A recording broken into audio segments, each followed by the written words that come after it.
Hello YouTube, Sam here from youtube.com/onlivegamer for the new Boston. And in this tutorial and in the next upcoming tutorials, we're going to be creating a calculator. So let's go ahead and get started by making a new project.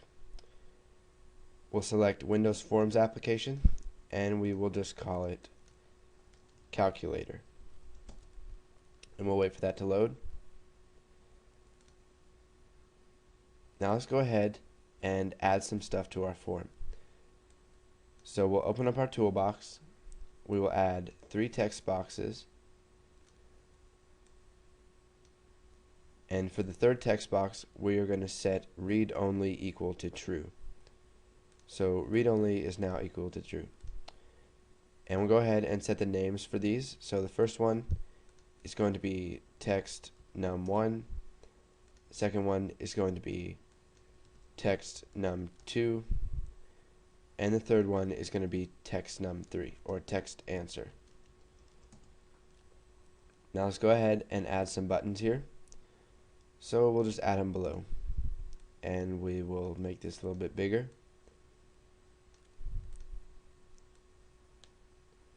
Okay, so here's our add button. We'll add a subtract. We'll add a power. What else can we add? We'll add multiply, we'll add division, and we'll just add pi. So now that we've got some buttons and some text boxes, let's go ahead and rearrange these and make it look a little bit nicer. So we'll shrink these down, and you can see here that lines show up whenever we want to shrink them down, and this is what Visual Basic does to help you make your forms and controls look a little bit nicer. So let's go ahead and set the name of this one to button add. We'll hit enter.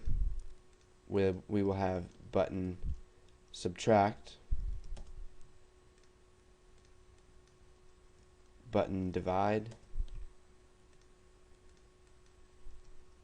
button multiply, and instead of power for this one, let's just do button modulus. And for this one, we will do button pi.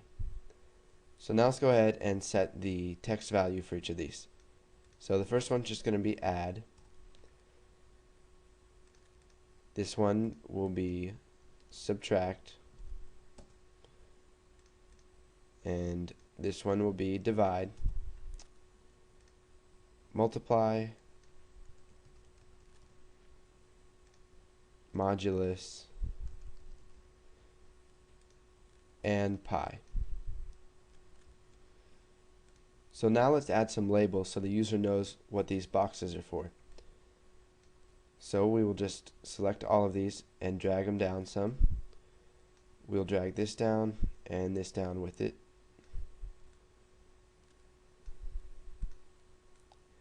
We'll open up our toolbox. We'll add a label. And we'll have this label say first number. We'll copy this and paste it. And we'll set the second one to second number.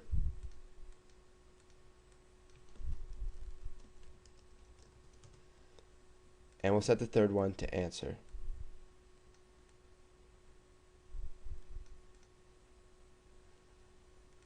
So we'll just Control C and Control V to paste it.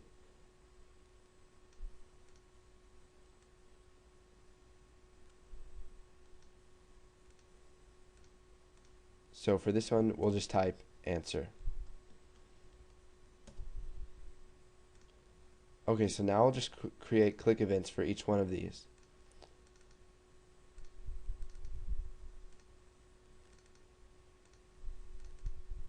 Now, if you don't want to double click on each one of the buttons, you can go ahead and select the button and click the lightning bolt and find the click event and double click on that.